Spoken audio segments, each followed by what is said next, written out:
Epístola de Paulo aos Colossenses, capítulo 3.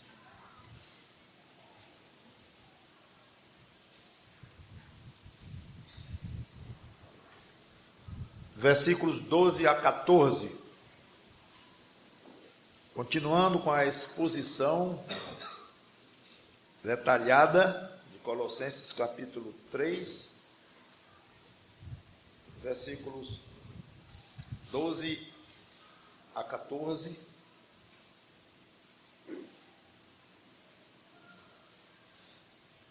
Diz assim,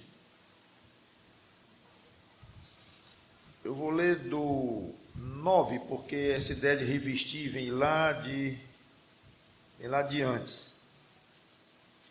Não mintais uns aos outros, uma vez que vos despistes do velho homem com seus feitos. Já vem aí agora a figura de despir e vestir. E vos revestistes do novo homem que se refaz para o pleno conhecimento segundo a imagem daquele que o criou, no qual não pode haver grego, nem judeu, circuncisão, nem incircuncisão, bárbaros, cita, escravo, livre. Porém, Cristo é tudo em todos. Até já pregamos na mensagem passada. Agora, revestivos, pois, continua a metáfora de vestir. Revestivos, pois, como eleitos de Deus, santos e amados, de ternos afetos de misericórdia, de bondade, de humildade, de mansidão e de longanimidade. Suportai-vos uns aos outros, perdoai-vos mutuamente, caso alguém tenha motivo de queixa contra outrem. Assim como o Senhor vos perdoou, assim também perdoai vós. Acima de tudo isto, porém, esteja o amor, que é o vínculo da perfeição. Vamos ficar aqui e orar. Santo Deus, nosso bom Pai, pedimos a tua ajuda na transmissão desta palavra, que o teu Filho Jesus Cristo seja honrado aqui, nos lembremos dele o tempo todo, que só tem sentido em falarmos em novo homem, falando dele, o segundo Adão, o primeiro da nova raça, a raça dos teus filhos, eleitos pela fé, nós, não ele, no sentido de que já nasceu sem pecado e teu filho e com natureza divina, junto com a natureza humana, todo especial, mas homem, a ponto de ser o primeiro desta nova raça de homens, novo tipo de homem, homem segundo Deus. Abençoa aqueles que já são crentes no Senhor Jesus Cristo, os desta igreja, os de outras igrejas que nos visitam, e os que não têm Cristo aqui ainda, para que sejam abençoados com o presente da fé. É em nome dele, Cristo, que nós te pedimos e agradecemos. Amém. Então, como vocês viram, no versículo 10, ele já havia usado aqui a ideia de revestir-se do novo homem, como já explicamos na pregação passada, e agora ele repete o termo, agora de uma maneira mais específica e de uma maneira mais explicativa.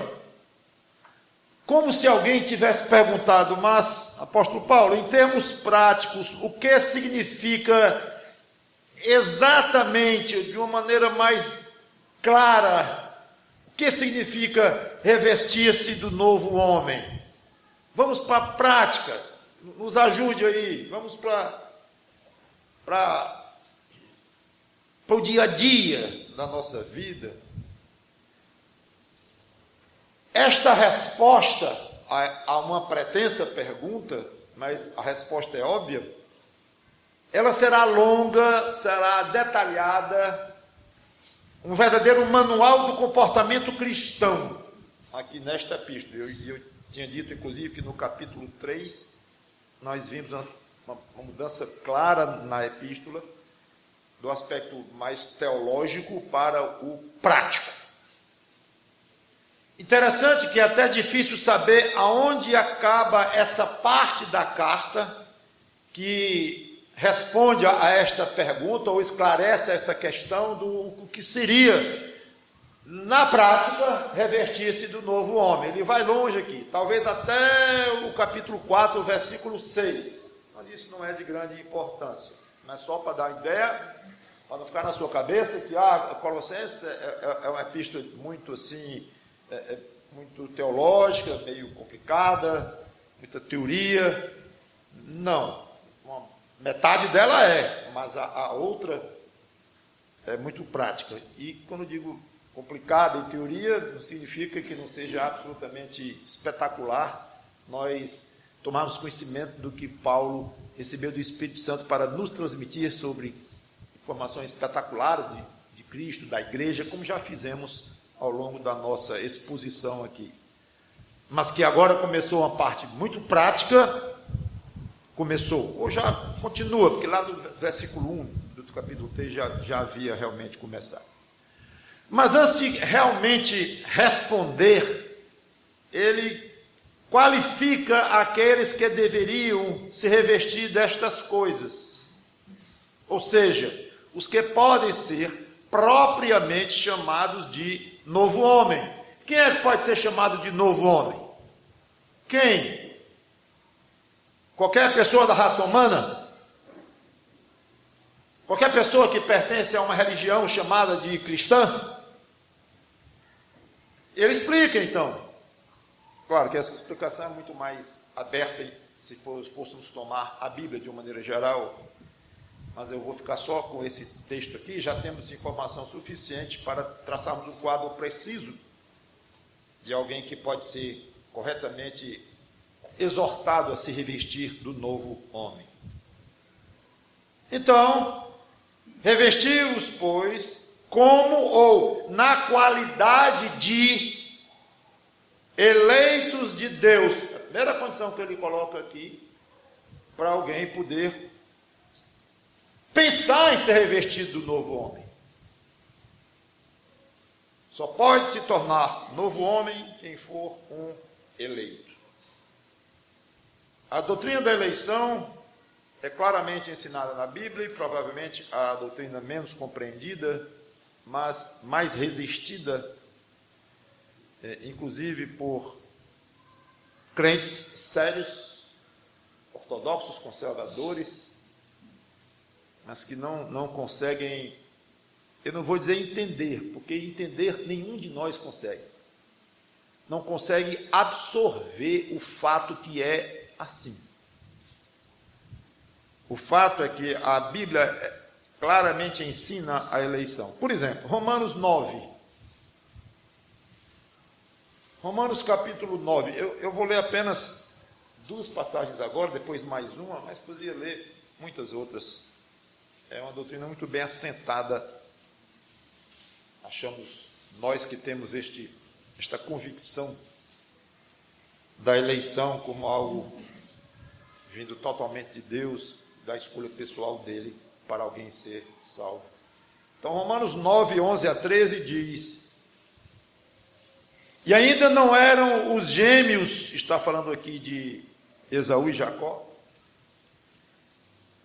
ainda não eram os gêmeos nascidos, nem tinham praticado o bem ou o mal, para que o propósito de Deus quanto à eleição prevalecesse, não por obras, mas por aquele que chama. Já fora dito a ela, Rebeca, a mãe, o mais servo será servo do mais moço, como está escrito: amei Jacó, porém me aborreci de Esaú. Ponto. Essa passagem é excelente para mostrar a eleição, e não apenas mostrar como uma afirmação clara, mas o princípio que tem por trás da eleição vem totalmente de Deus, ou seja, independe completamente de homem, da vontade, ou do querer, ou da personalidade, ou seja, do que for, da sensibilidade espiritual de alguém, não tem nada a ver. Antes que Esaú e Jacó, irmãos gêmeos, tivessem praticado o bem ou o mal, antes, Deus já tinha dito: me aborreci de um e amei o outro.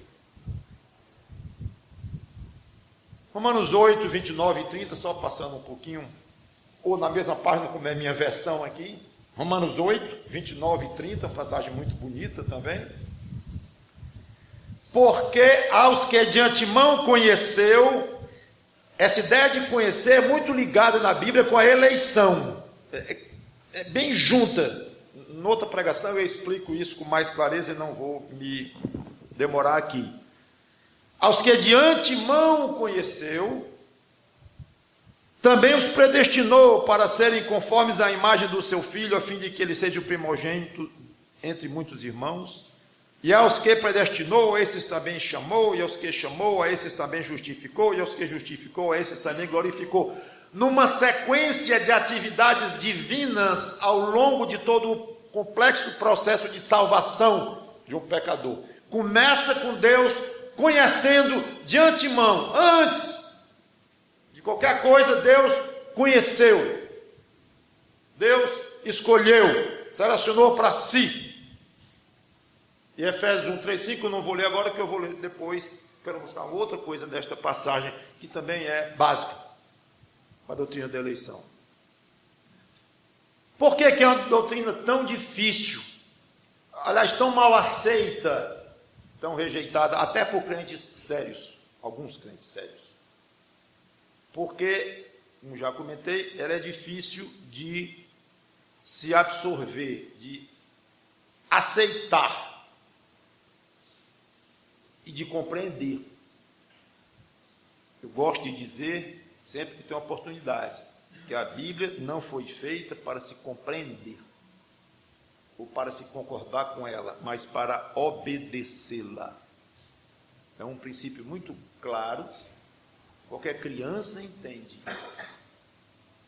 E se fosse, inclusive, isso aplicado mais em casa, para os pais. Quando o papai fala, é para obedecer, não é para entender. Se você entendeu a minha ordem, ótimo, mas se não entendeu, tem que cumprir do mesmo jeito, porque o papai mandou. Mesmo princípio. Quando um filho pergunta, depois de uma ordem do pai também, faça isso, por quê? E o pai explica, perdeu uma oportunidade excelente de dar uma aula, dizer, por que eu estou mandando? Não, eu estou mandando isso porque aquilo, a razão lógica está lá, claro, e essa razão pode ser compreendida ou não pelo filho, provavelmente nem será, mas o motivo pelo qual o filho vai obedecer não é porque ele compreendeu o motivo lógico por trás daquela ordem, não é. O motivo único que ele vai obedecer é porque o pai mandou. Depois o pai explica se quiser. Então, você que é pai e tem filho pequeno, se quiser decorar essa regrinha aí, decore. Mesmo que você não entendeu, sei lá o quê, mas decore. Na primeira vez que meu filho perguntar, Deus mandar, faça isso. Por quê? Porque eu mandei. Eita, já falei, agora vai dar confusão. Não vai dar confusão. Você está educando seu filho de maneira excelente. Da maneira que Deus nos educa. Tem eleição. Mas eu não entendo. Creia e ensine a doutrina da eleição. Mas é difícil demais ver a lógica disso. Não importa. Eu estou dizendo que é assim, diz Deus. E eu acho, com toda consideração, amor, respeito aos irmãos crentes que eu respeito, são sérios, e que não creem na doutrina da eleição como a Bíblia chama, eu penso, isso veio lá do século XVI, tem 500 anos que é assim, pelo menos que se conheça melhor, eu penso que é a resistência de absorver como ponto de fé algo que a lógica, às vezes até não aceita, rejeita. Não cabe aqui dentro da cachola, como se diz, humana, miseravelmente pequena, frágil e ignorante, como é a mente de Einstein para baixo. Não sei se alguém aqui acha que está acima de Einstein em termos de gênio, não sei, mas de Einstein para baixo são todos ignorantes, são as formigas, em termos intelectuais, quando se trata de compreender essas coisas de Deus. Então, a dificuldade de engolir o ensino de Deus e lançar mão da fé, e sacrificando até a lógica própria, essa dificuldade leva muitos crentes a pensar assim: não, mas é porque essa eleição aqui não é exatamente como está aqui escrito, é porque tem isso e tem aquilo, aí puxa para cá, e puxa para lá, puxa para cá, e tenta encontrar passagens que, segundo eles, indicam que a eleição é um simples pré-conhecimento de Deus, não é uma decisão prévia de Deus e tal, e aí vai longe. Essa discussão não vou trazer aqui agora, mas eu acho, e se não foi essa explicação em todos os casos, não importa, não é o caso, mas muitas vezes, certamente, é essa dificuldade de baixar a cabeça diante de Deus e dizer: eu não entendo, e a minha lógica até, Senhor, eu vou ter que dizer, mas a minha lógica rejeita um pouco isto, mas eu aceito pela fé. Senhor, aumenta a minha fé. Na minha opinião, essa é a saída, porque nós não vamos compreender tudo o que Deus disser. Uma criança não vai compreender tudo o que o pai diz, tudo o que o pai manda. Como eu falei, a maior parte das ordens que nós damos a uma criança bem pequena, essas ordens não serão compreendidas. Às vezes um adolescente não entende uma atitude do pai: volte 10 horas, 11 horas da noite, esteja aqui em casa. Não sei nem se existe hoje, estou falando uma coisa completamente estranha para os ouvidos dos pais modernos, mas eu fui educado assim, eduquei assim os meus, tantas horas, esteja em casa. Então, pelo menos foi assim, mas não entende por quê. Mesmo adolescentezinho aí, depois, quando crescer, e às vezes quando se tornar pai ou mãe, dizer: pois é, tanto que resistiu ao pai ou à mãe. Então nós não vamos entender tudo o que Deus ensina nas Escrituras. Se nós entendermos, nós seríamos como o próprio Deus. É muita arrogância humana querer entender tudo. Faz parte da nossa humildade diante do grande Criador, dizer: sim, Senhor, é assim, eu não entendo bem, mas digo amém. Não pense que você não entender significa que você está sendo rebelde a Deus. Não. Rebelde a Deus é dizer: não aceito, ok? Não é não entendo. Pode dizer à vontade a Deus: não entendo, Senhor, eu não entendo. Quer ir um pouquinho mais adiante? O Senhor fica até constrangido quando eu digo que tu és um Deus de amor, e aqueles que tu não elegeste vão para o inferno. Eu fico um pouco constrangido. Eu sei que eles são responsáveis e tal, mas eu prego desse jeitinho, Senhor. Desse jeito, que não importa se eu entendo, se eu não entendo, mas eu prego desse jeito. E se alguém se escandalizar com isso: eu não quero um Deus desse, é muita injustiça de um Deus desse. Fique à vontade. Não tem problema. Não quer esse Deus, não? Não. Mas tem meu amigo, está lá em Romanos 8, para que a eleição prevalecesse, lá com Jacó, Esaú, então não está aqui escrito: não, mas isso aqui eu não aceito. Fique à vontade. Você não vai dar conta diante de mim, não vai dar conta diante dele. Não diga que eu não lhe disse. Eu não sei como é que as coisas vão ser lá em cima, mas não duvide de Deus me chamar para o seu lado e dizer: está aqui ele. Você se lembra que ele disse: não lembro não, se faça um vídeo aqui em 3D. Vocês duvidam? E não precisa passar vídeo em 3D, basta passar um vídeo na cabeça do outro em 3D. Deixa eu fazer você se lembrar. Aí ele enxerga o que aconteceu. Aí vê até o botão da camisa que eu estava usando no dia. Pela precisão com que Deus pode impor na hora do seu julgamento e dizer assim: você ouviu dele. Está lembrado agora? Então é isso, meu irmão e minha irmã. Pregue o que a sua fé admite, mesmo sem compreensão. Não espere compreender as coisas de Deus para poder começar a pregar, que você talvez não vá pregar nunca, ou com certeza. Seja como for, eleição é uma doutrina bíblica e os eleitos um dia ouvirão o Evangelho, se arrependerão e se converterão a Cristo. Pronto. Deus escolheu alguns para levá-los à fé.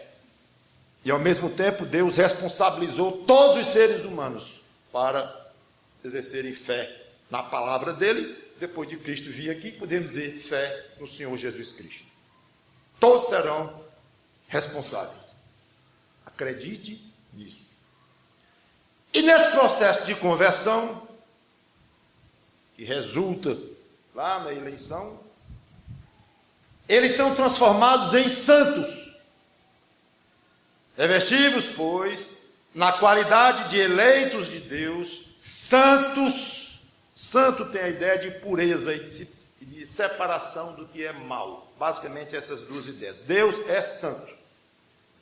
Ele é puro. Ele é incontaminado de tudo que é mal. Tudo que há nele é bom, é benigno, é puro, limpo, digno, reto. O crente foi separado, é um pecador que foi separado pela fé em Cristo, separado do mundo para Deus. E nessa separação, nesta vida agora pós-conversão ou pós-separação, ele deve se manter puro e consagrado a Deus. É curioso que aqui Paulo afirma que o novo homem o eleito de Deus é santo. Pedro, na famosa passagem de 1,16, 1 Pedro 1,16, diz: sede santos, se tornem santos, ou continuem sendo cada vez mais santos. É curioso isto. Então, o crente já é santo, e ao mesmo tempo, ele precisa estar atento para se tornar cada vez mais santo. Ou seja, para ter cada vez mais alto o padrão de santidade no qual esse crente vive. Esta é a ideia básica de santo. Santos e amados, eleitos de Deus, santos amados. O crente é amado por Deus desde que ele se converteu. Certo? Errado. O crente é amado por Deus desde que ele nasceu. Errado. O crente é amado por Deus desde o início do mundo. Errado. O crente é amado por Deus desde antes da fundação do mundo. Finalmente acertamos. Agora vamos a Efésios, capítulo 1, versículos 3 a 5.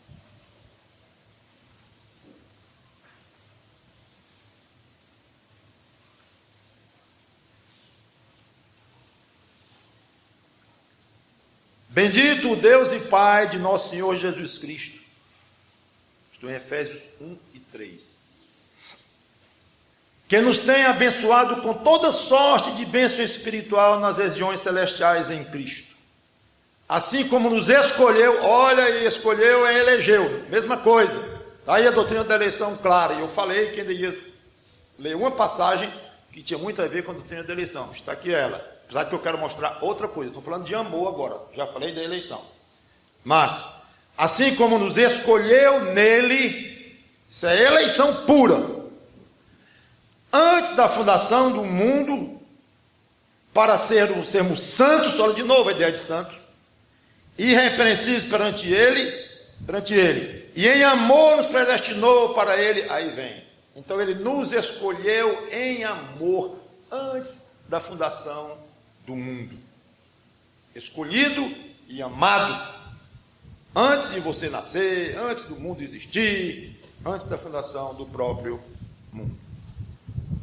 Aí vem uma questão clássica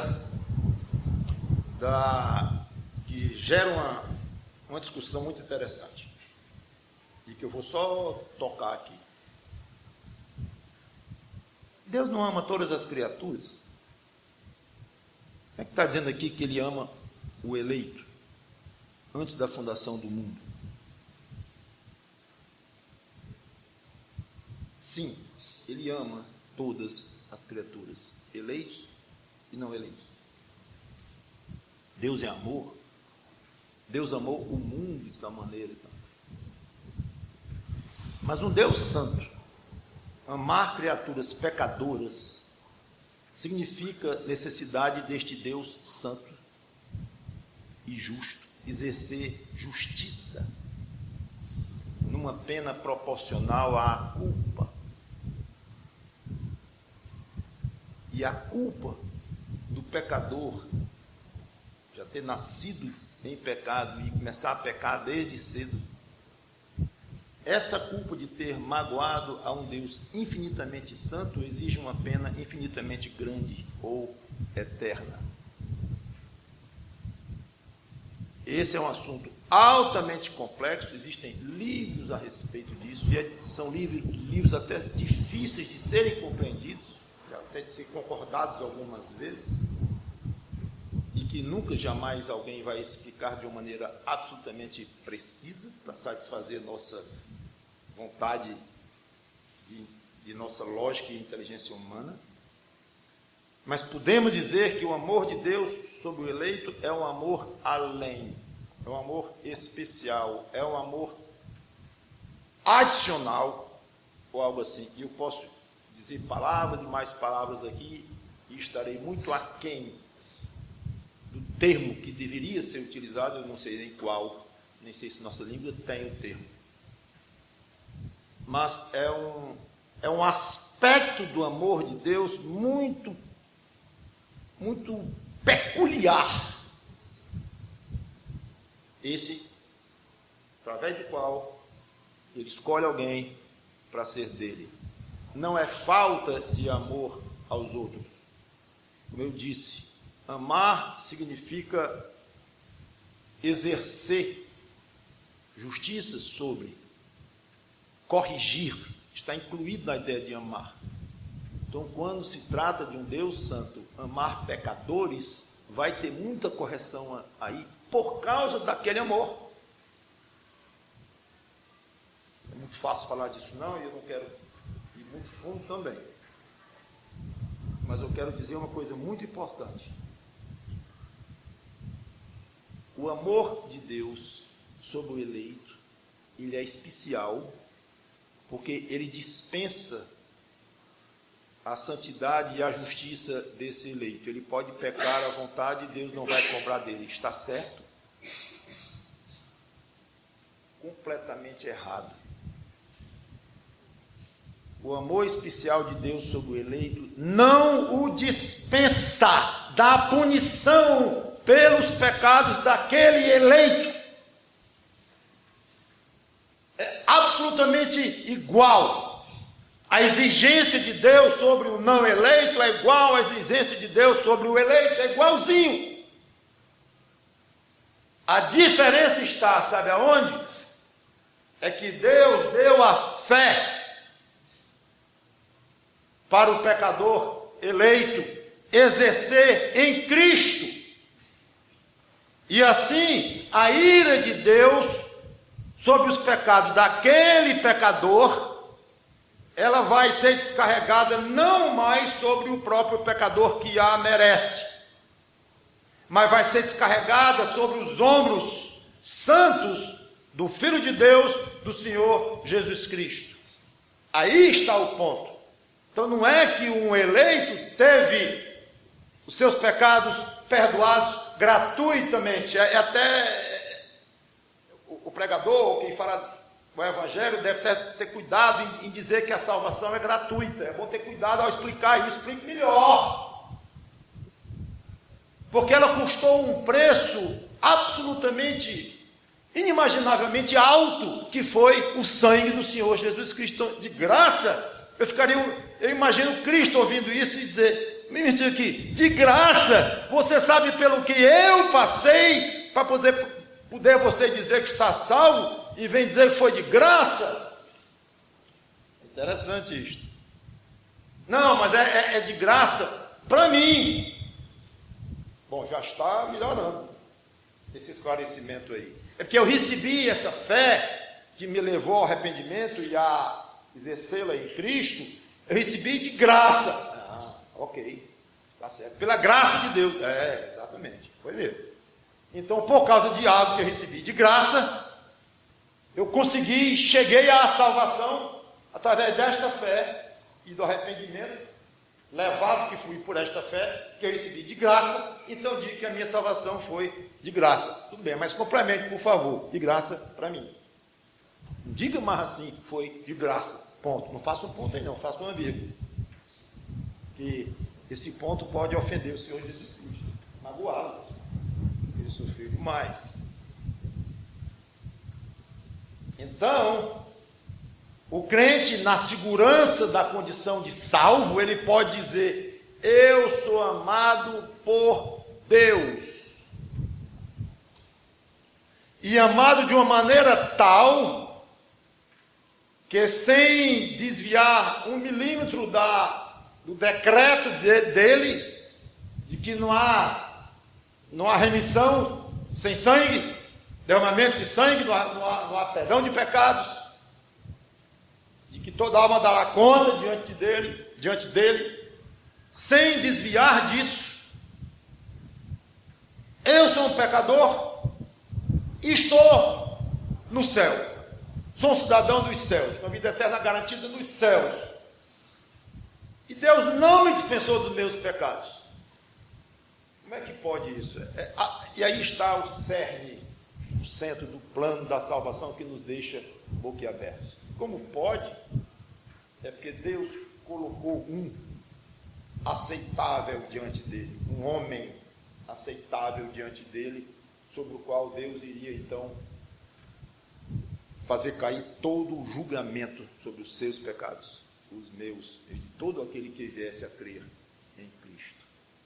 Então, o crente eleito, ele conhece o amor de Deus numa dimensão absolutamente especial, fantástica, espetacular.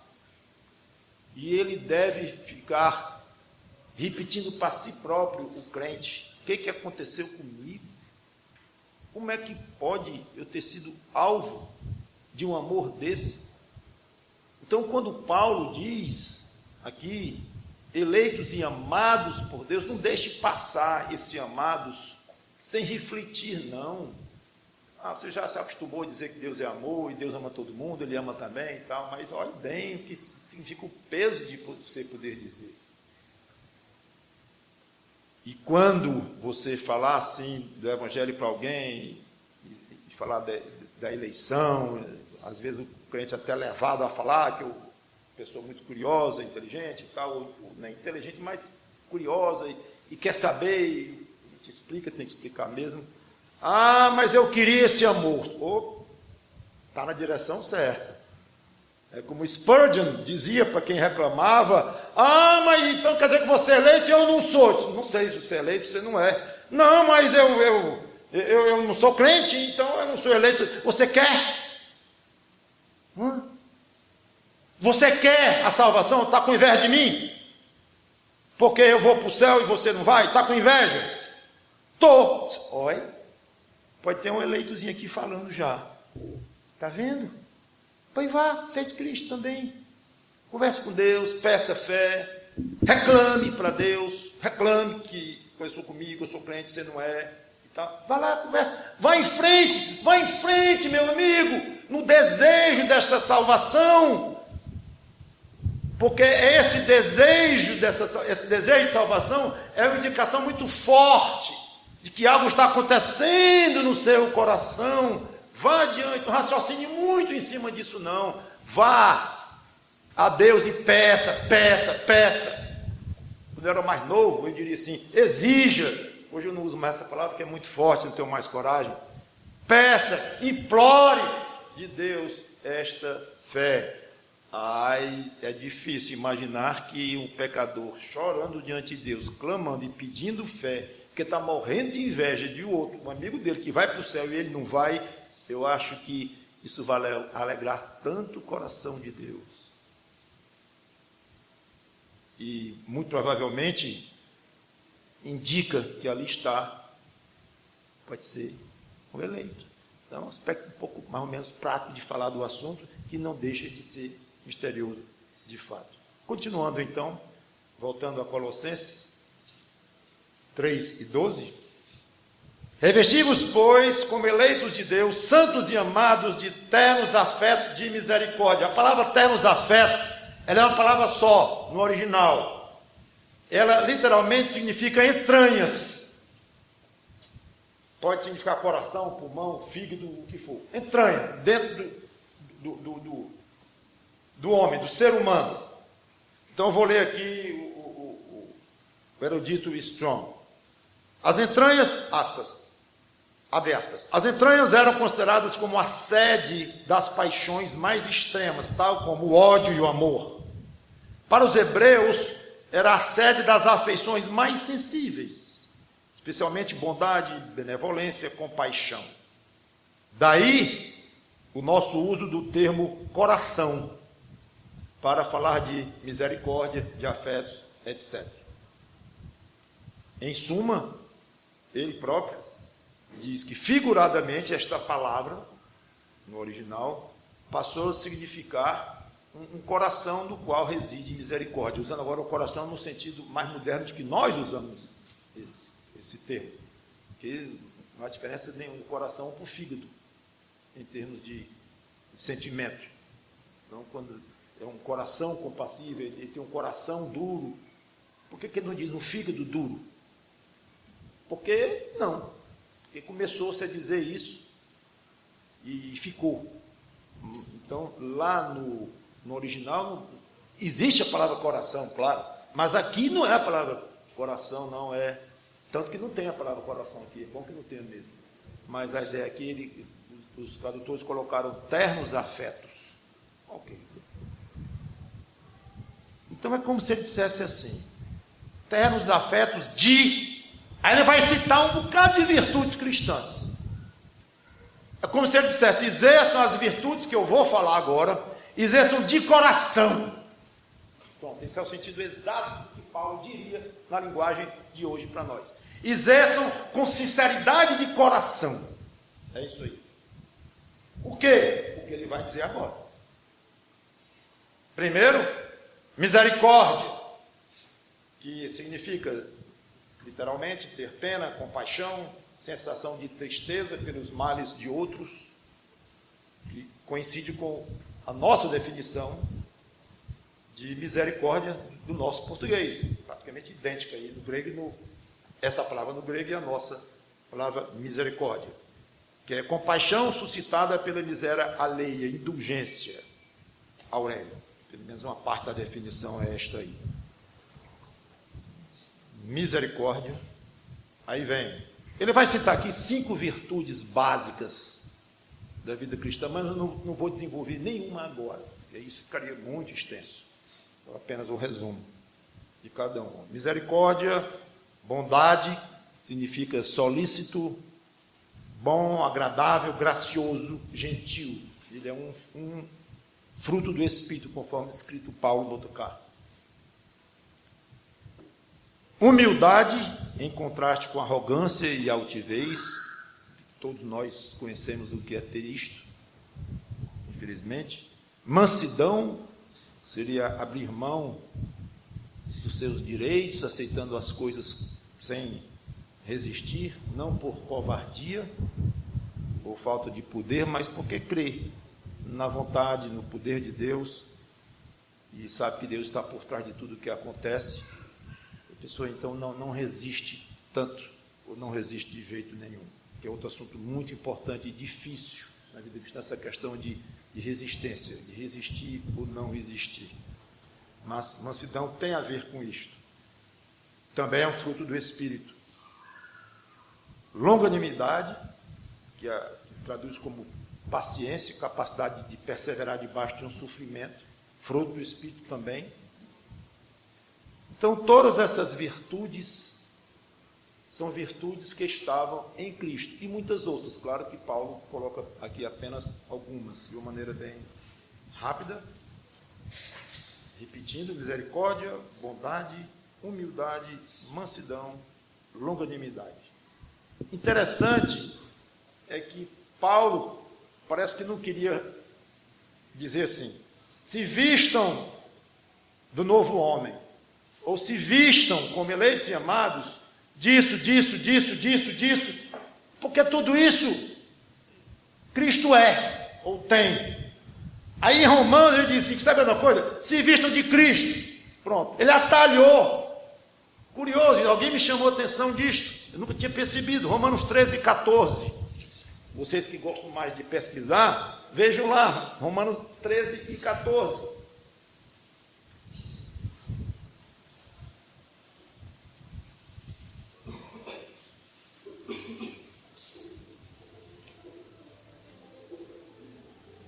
Versículo 13, estou em Romanos 13, versículo 13. Andemos dignamente como em pleno dia, não em orgias e bebedices, não em pudicícias e dissoluções, está falando vários vícios, né?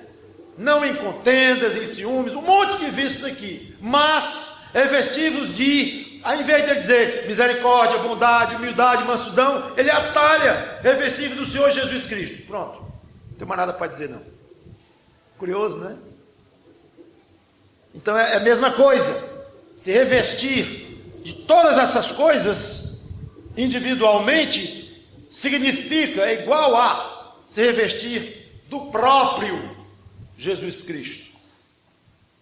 Então tem todo sentido você acordar, pensar: Senhor, que teu Espírito me dê hoje muito do fruto, ou dos frutos dele ele que habita em mim, que ele transmita a mim muitos desses frutos: bondade, humildade, misericórdia, amor, longanimidade e tal.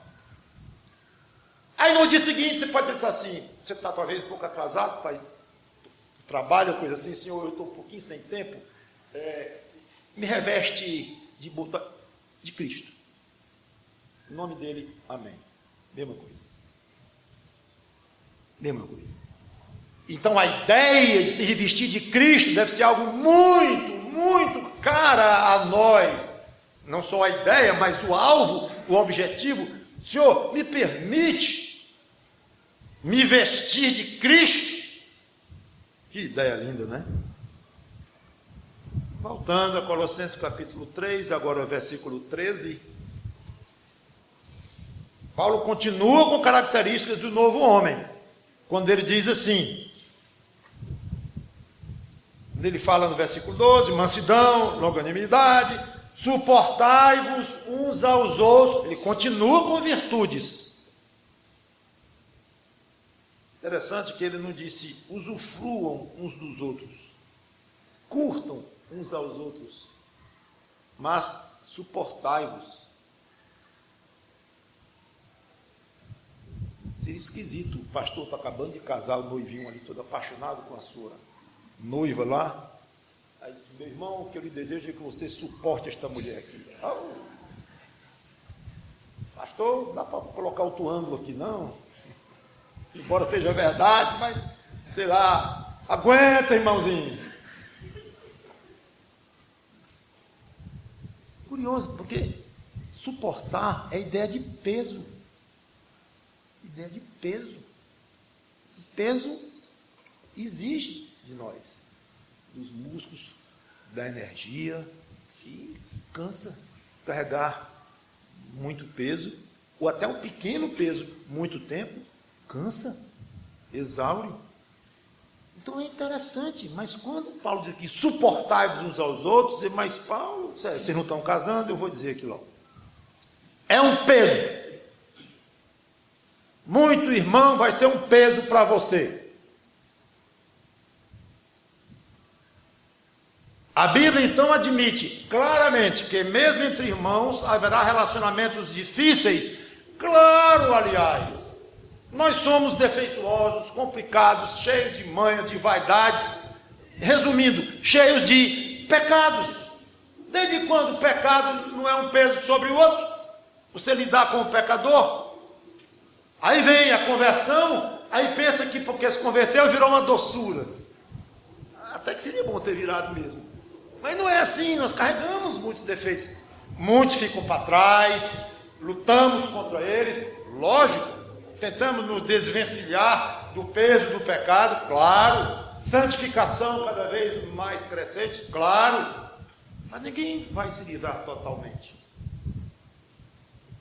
Nós deveríamos ser só doçura, só agradável, para se lidar, sim, mas não é realidade, mesmo no tal do casamento aqui, mesmo que o pastor não tenha falta de bom senso de dizer aquela frase naquele momento, mas de repente, antes daquilo, no meio da pregação, ele deu um jeitinho de dizer que haverá dificuldades de relacionamento, que nas dificuldades Deus lhe ajude e tal.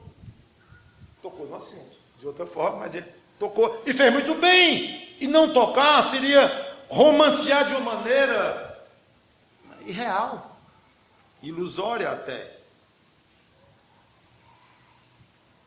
Aí o casalzinho vai para casa e tal, e 25 anos depois, boda de prata.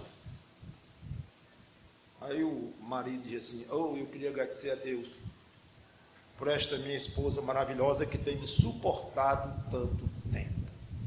Ele está certo ao dizer aquilo. E com certeza está dizendo isso. Quer dizer, se ele estiver dizendo isso com sinceridade, que deve estar, tem todo o sentido. E vice-versa. Com toda certeza. Hein?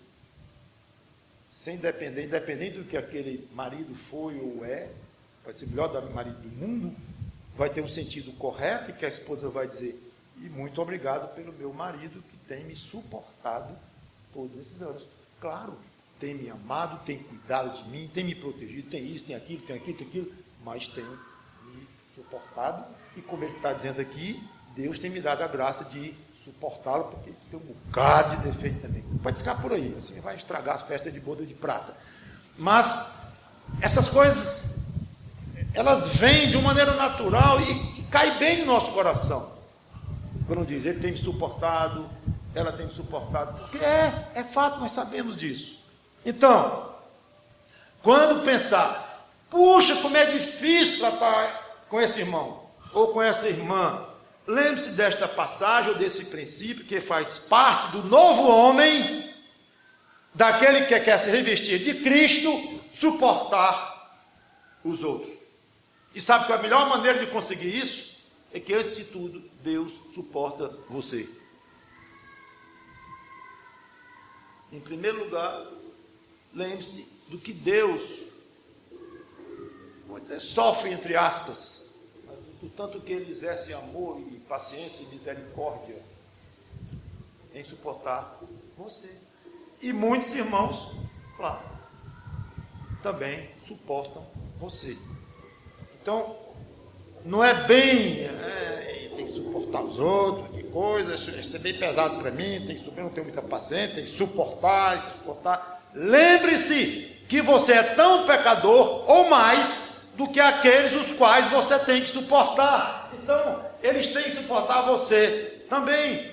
E você sabe se muitas das coisas pelas quais eles acham difícil de lhe suportar não são absolutamente reais, e eles estão cheios de razão. Tire metade, ainda fica muito. Perdoai-vos mutuamente. Aí ele vem logo em seguida, da ideia de suportar, ele vem: perdoai-vos mutuamente, caso tenha alguém motivo de queixa contra o outro. Curioso, eu gostei da palavra aqui, gostei da maneira de dizer, que tudo que ela vive a gente gosta, mas me chamou a atenção especialmente o termo mutuamente. Sabe por quê? Porque perdão é uma coisa de várias mãos, de vários lados. Todos estão o tempo todo sujeitos a magoar o próximo. Todos. Então, não há um santinho entre nós, santinho entre aspas, que é aquela ideia de que é alguém perfeitinho. Claro que santo, já expliquei que tem, todos os crentes são santos. Mas santinho naquela ideia meio pejorativa, dizer, aquilo aí que não tem pecado é perfeitinho. Muitas vezes é usado até como sinônimo de sonso, né? Ele é o santinho aqui da classe, isso é sonso. Então, não há entre nós um que esteja isento da péssima qualidade de magoar os outros, ferir, ser injusto, ser ingrato e tudo mais. Nenhum de nós está livre desta infeliz capacidade. E quanto mais é infeliz, quando nós nos lembramos que muitas vezes não queremos magoar, não queremos ferir e ferimos. Como é que pode? Eu sou burro. Não é burro não, tu é pecador. Não é questão de inteligência não. Mas eu não queria, eu já disse que não queria, e mais uma vez, pois é. Então, quando Paulo diz, perdoai mutuamente, olha, vocês têm panos para as mangas aí. Não, ele não conhece nossa igreja, nem precisa conhecer, porque nesse aspecto são semelhantes. E ele usa um argumento potente. Assim como o Senhor vos perdoou, assim também perdoai vós. Então, se vocês foram perdoados, por que não perdoar o outro? Jesus tocou nesse ponto na palavra do credor incompassivo, que eu não vou nem comentar, eu já quero arrumar para o encerramento. O fato é que, na Bíblia, Deus se revela extremamente sensível à prática do perdão entre os seres humanos, entre os crentes de uma maneira mais particular, porque são os crentes que vão estar realmente interessadíssimos em se revestirem de Cristo. O mundo pode estar eventualmente interessado aqui e acolá, por motivos diferentes e tudo, mas totalmente diferente pela motivação interna que um crente tem. Então Deus é muito sensível. E é interessante que na Bíblia, Deus praticamente condiciona o perdão a nós com o perdão que nós damos a outros. Como se, enquanto nós não perdoamos aquele cidadão que nos pediu perdão, Deus retém o perdão a nós. Aqui o assunto não é perdão para efeito de salvação, quando alguém se converte a Cristo. É perdão no dia a dia, para nós crentes. Aí tem a ver com testemunho, com disciplina, tem a ver com nível espiritual, com santidade e tudo mais. Mas o fato é que é tão forte que a gente, mas será assim mesmo? Deus não me perdoa se não perdoar o próximo? Ele está dizendo lá. É muito forte. Então é virtude fundamental do cristianismo. Agora, quanto à exigência do ofensor pedir perdão, Paulo não trata aqui. Ele apenas diz, perdoe o próximo. Sempre fica aquela ideia. E o pedido de perdão é básico, importantíssimo. Há passagens em que isso se torna explícito, a necessidade do pedido de perdão, que eu não vou ler. Mas o fato é que, guarde isso, o perdão completo inclui o pedido de perdão e a aceitação pelo ofendido do pedido de perdão que o ofensor lhe fez. Então o próprio Deus nos estimula a confessarmos a Ele os nossos pecados, ou seja, confessarmos a Ele os nossos pecados. Ele fala em confessarmos ao próximo aquilo que deve, não todos os pecados, como fazemos com Deus, obviamente, mas quando magoamos alguém, quando ferimos alguém, sim, temos a exortação clara.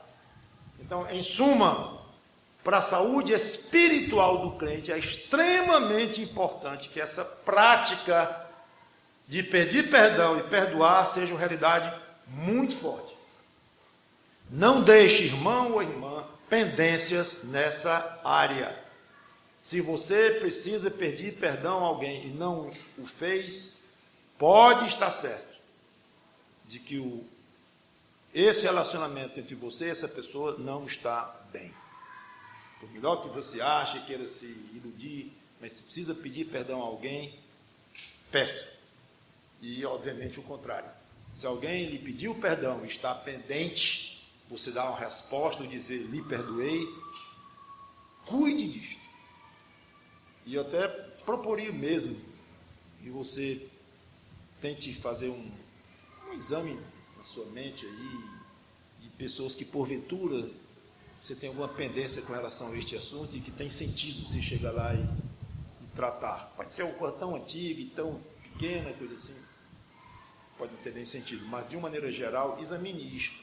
Isso é uma coisa que a sua consciência está lhe apertando, nesta área de perdão, tanto pedir como praticar o perdão.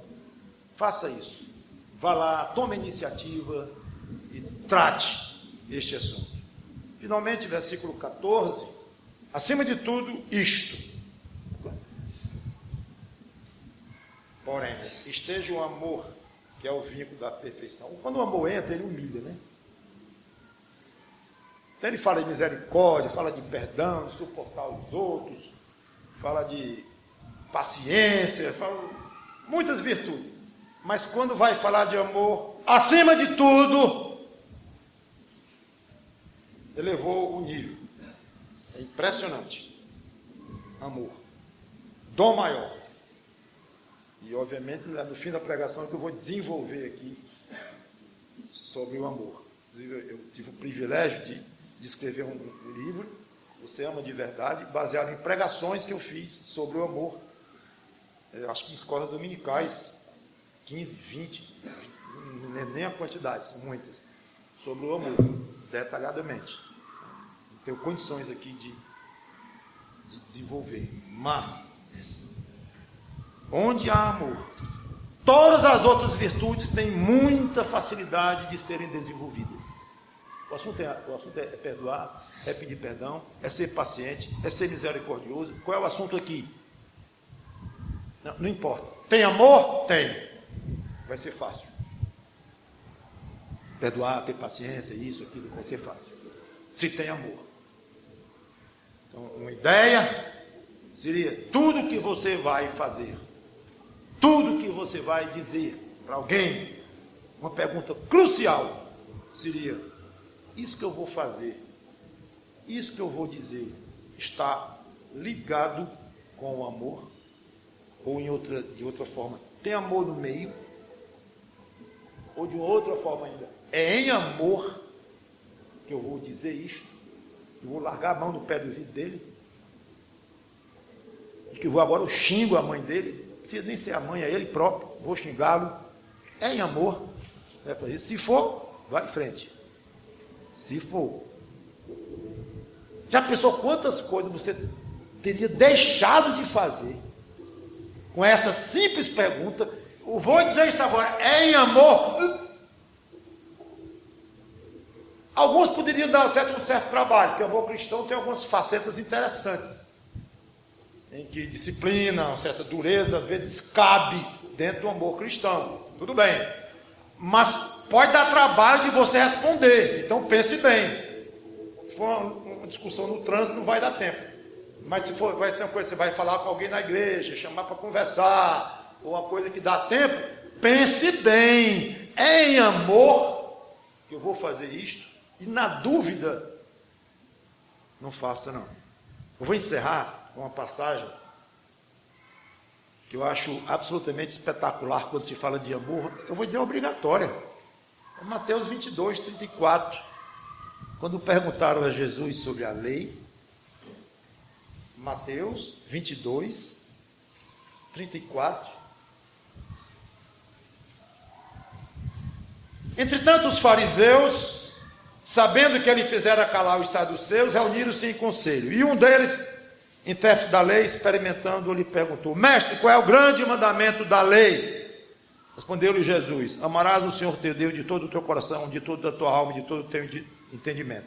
Este é o grande e primeiro mandamento. Pronto. O segundo, semelhante a este, é: amarás o teu próximo como a ti mesmo. Destes dois mandamentos dependem toda a lei e os profetas. Quem já me ouviu pregar muitas vezes sabe qual é a minha próxima pergunta. Esses dois mandamentos contêm um só verbo. Qual é? Amar. Então, usando as próprias palavras de Cristo, ele resumiu em dois. Os 10 mandamentos, os principais, que são muito mais do que 10, mas aqueles 10 famosos da tábua de Moisés. Os 10, ele resumiu em 2. Mas se alguém dissesse: Senhor, resume em 1. Ame. Ponto. E assim eu termino. Ame a Deus e aos homens. Não vou dizer ponto, mas vou dizer que Deus lhe abençoe. Vamos orar. Obrigado, Senhor Deus, pela tua palavra que foi lida e explicada, pelo menos até onde eu tive condições, assuntos muito acima da nossa compreensão, como eu mesmo deixei claro, mas que não podem deixar de ser obedecidos. Obrigado pelo teu Espírito que habita em nós e nos leva a obedecer com prazer, com gosto, tua palavra. E aqueles que não têm Cristo, como pedi no início, peço no final, que o teu Espírito os ilumine e os leve até aos pés de Cristo, e que dos pés passem ao colo de Cristo para receberem um abraço eterno desse Salvador amado e um beijo dele, porque a Bíblia diz: beijai o Filho para que ele não se irrite. Então, na realidade, beije, que esses não crentes beijem a Cristo correndo pela fé e recebam dele um abraço, um aconchego, um carinho, um beijo de amor eterno. Não há nada melhor no mundo do que ser amado por Deus e gozar a eternidade ao lado dele, de ti e de Cristo. É em nome de Cristo que te pedimos e agradecemos. Amém.